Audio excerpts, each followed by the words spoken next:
یہ اتنا اہم حکم ہے نا قرآن کا کہ وہ امرہم شورا بینہم. قرآن کہتا ہے ہمارے نیک لوگوں کے جتنے بھی اہم کام ہیں, جو جنتی لوگ ہیں, وہ مشورے سے ہوتے ہیں. اور دوسرے مقام پہ ہمیں پتہ چلتا ہے مشورہ ہمیشہ اس کے اہل سے لیا جاتا ہے. صحت کے بارے میں مشورہ لیں گے کس سے لیں گے؟ ڈاکٹر سے. ابھی دیکھو ایک آدمی نے گھر خریدنا تھا, اس نے وزٹ کیا, یہاں لینا ہے وہاں لینا ہے فلانا جگہ, بہت مشورے کیے. میں نے اس کو بولا کسی بلڈر سے بلا کے مشورہ لو جو تمہارا خیر خواہ بھی. مشورے میں نا 2 شرطیں لازمی ہیں. نمبر 1, مشورہ دینے والا اس فیلڈ کا ماہر. وہ مجھ سے مشورہ لے رہے ہیں, میں نے کہا مجھے کیا پتا بھائی, مجھے تو علاقوں کے نام نہیں آتے, نہ پراپرٹی کے ریٹ معلوم ہے. مشورہ کس سے لو؟ 2 شرطیں ہونی چاہیے جس سے مشورہ لیا جائے. نمبر 1 ایکسپرٹ ہو, نمبر 2 خیر خواہ ہو. ایسے بلڈر سے مشورہ نہ لو کہ وہ اپنی بلڈنگ پہنانے کے چکر میں ہو, اپنے پلاٹ بکوانے کے چکر میں ہو. بعض دفعہ آپ کسی سے مشورہ لیتے ہیں بلڈر سے, یار بتا یار یہاں گھر لے لوں, کہتا ہے ابے میں تجھے صحیح بتاؤں کہاں لینا ہے. کراچی میں یہ اسٹائل چلتا ہے, وہ جگہ ہے وہ تیرے لیے بہترین ہے, ادھر اس کا اپنا کھانچا چل رہا ہوتا ہے, ادھر مالک سے بولا ہوا ہوتا ہے کہ اتنے کا اس کو بول دے نا, صحیح ہے نا, تو نے اتنے سے زیادہ اس سے کم نہیں بولنے, میں ایسے گھننا بنا رہوں گا, بیچ میں میرا کمیشن کتنا ہوگا. یہ بہت چل رہا ہوتا ہے مارکیٹ میں نا. جیسے میں کہتا ہوں نا جب بچی کی شادی کرنی ہو تو داماد سے مشورے نہ لیا کرو. لوگ داماد سے مشورہ لے رہے ہوتے ہیں کہ یہ کیسا ہے میری بیٹی, دوسری بیٹی کے لیے.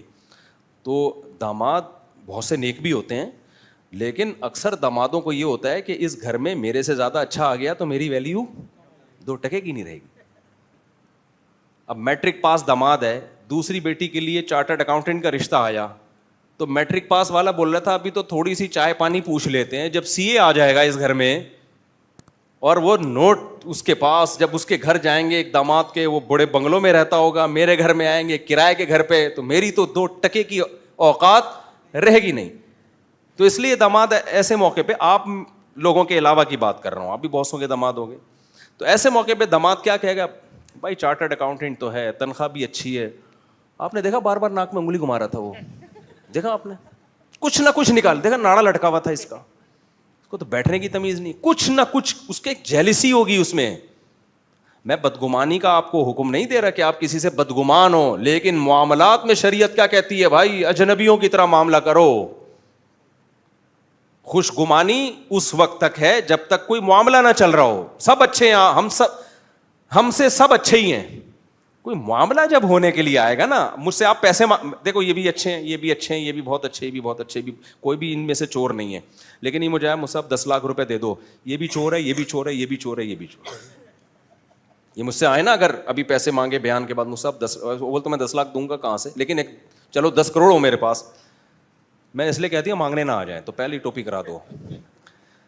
آئے اور انہوں نے کہا مفتی صاحب آپ سے 10 لاکھ روپے میں چاہیے. کتنے اچھے ہیں, انہوں نے مجھے ماشاء اللہ, وہ ہم دونوں نے مل کے قربانی کی ہے, خوشبو بھی لگاتے ہیں. انہوں نے کہا صاحب مجھے 10 لاکھ کی ضرورت ہے, 1 ہفتے کے بعد دے دوں گا. یہ بھی آئے, پھر انہوں نے کہا صاحب 15 لاکھ روپے چاہیے, 1 ہفتے کے بعد دے دوں گا. یہ انہوں نے کہا 20 لاکھ روپے چاہیے. پھر پتہ ہے کیا, پھر میں سمجھوں گا بھائی نہ ان کا پتہ, نہ ان کا پتہ, نہ ان کا پتہ. میں چور نہیں, یہ تو میں نے مذاق میں کہہ دیا, بھائی معذرت چاہتا ہوں, استغفر اللہ, لیکن میں یہی سمجھوں گا مجھے کیا پتا بھائی دیں گے بھی کہ نہیں دیں گے. تو چور کہا نہیں جائے گا, لیکن امکان کے درجے میں سمجھا جائے گا کہ بھائی کیا پتا ہو سکتا ہے. تو معاملوں میں کیا کرنا ہے, بہت چھان پھٹک کے معاملات کیے جاتے ہیں. تو اس لیے داماد بہت اچھی چیز ہوتی ہے, لیکن جب کوئی سالی کے لیے رشتہ آیا, داماد کی سالی کے لیے, تو پھر داماد سے نہیں پوچھا جائے گا, اس کو تو بتایا ہی نہیں جائے گا. بھائیوں سے پوچھو, لڑکی کے چچاؤں سے پوچھو, ماموں سے پوچھو. وہ کیونکہ اپنی بھتیجی ہے, بھانجی ہے, وہ سب چاہ رہے ہوتے ہیں یار اچھی سے اچھی جگہ جائے. باپ بھی چاہو, داماد کا خطرہ ہوتا ہے کہ یار, کیونکہ جس کے مفاد پہ زد پڑ رہی ہے وہ اس کی کوشش ہوتی ہے اچھا مشورہ نہ دو, سوائے ان دامادوں کے جو میرا بیان سن رہے ہیں, ان کے علاوہ کی بات کر رہا ہوں, چاہے وہ نیٹ پہ سن رہے ہوں, انٹرنیٹ پہ, یا ویسے سن رہے ہوں. تو مشورے میں آپ نے کوئی بھی کام کرنے سے پہلے, قرآن نے کہا نا جلد بازی مت کرو, تو جلد بازی نہ کرنے کا مطلب کیا ہے بھائی, یا تو شریعت نے اس کو فرض قرار دیا تو اللہ کی طرف سے آرڈر آ گیا. اب اللہ کے آرڈر کے بعد اب سوچنے کی اجازت نہیں ہے. جب رمضان آتا ہے اللہ نے کہا سفر بھی نہیں ہے بیماری بھی نہیں ہے تو روزہ رکھنا پڑے گا. اب اس میں یہ نہیں ہے کہ مشورہ کیا خیال ہے رکھ لوں کہ نہیں رکھ لوں, بھائی رکھنا تو ہے ہی, یہ اب آپشنل نہیں ہے, یہ تو کرنا ہی کرنا ہے. اس میں اگر کچھ ہو گیا نقصان بالفرض تو بھائی کس کی طرف سے ہے؟ اللہ کی طرف سے. کیا کر سکتے ہیں؟ تو اللہ سے کون لڑ سکتا ہے؟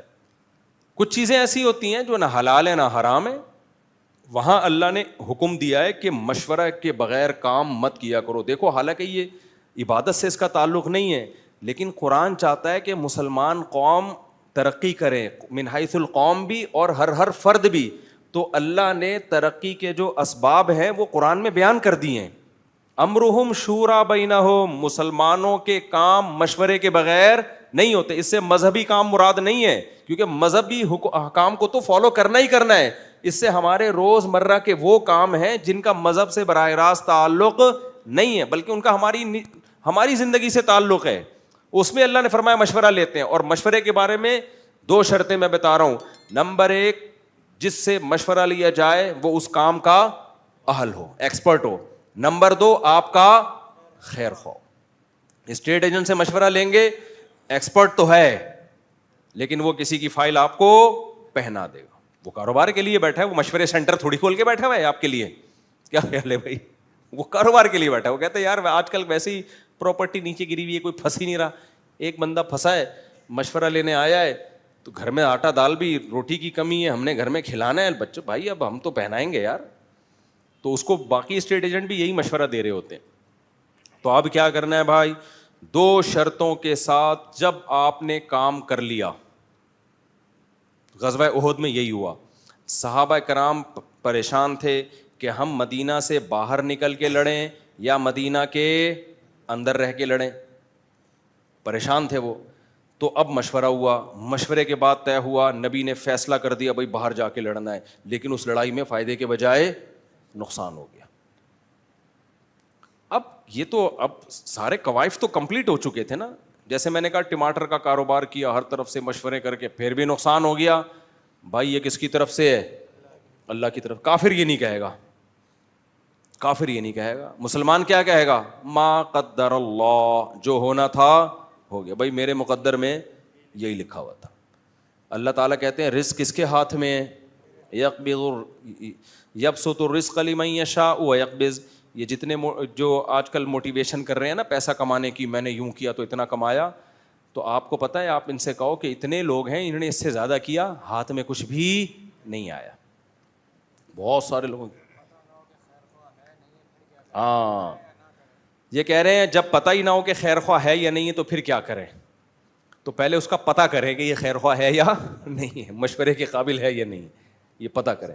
نہیں تو نہیں لیں مشورہ, نہیں لیں مشورہ اس سے. ہاں یہ ضرور ہے کہ نالج لے لیں اس سے. نالج لینا الگ چیز ہے, مشورہ لینا. اب آپ کو اگر خطرہ ہے کہ یہ اسٹیٹ ایجنٹ پتہ نہیں یہ مشورہ جو دے گا اپنے فائدے کے لیے دے رہا ہے میرے فائدے کے لیے, تو مشورہ نہ لیں, نالج لیں. یار یہاں پلاٹوں کی قیمتیں کیا چل رہی ہیں, یار یہاں پانی کا کیا مسئلہ ہے, گیس بجلی کا کیا مسئلہ ہے. تو پھر وہ نالج اور بھی کئی سارے لوگوں سے مل کے ایک تجزیہ کر لیں کہ یار یہ صحیح ہے یا نہیں ہے. نالج لینا الگ چیز ہے, مشورہ لینا الگ چیز ہے. سمجھتے ہو کہ نہیں سمجھتے؟ تو اس کے بارے میں معلومات لے لیں آپ, کیونکہ معلومات بھی تو لی جائیں گی نا.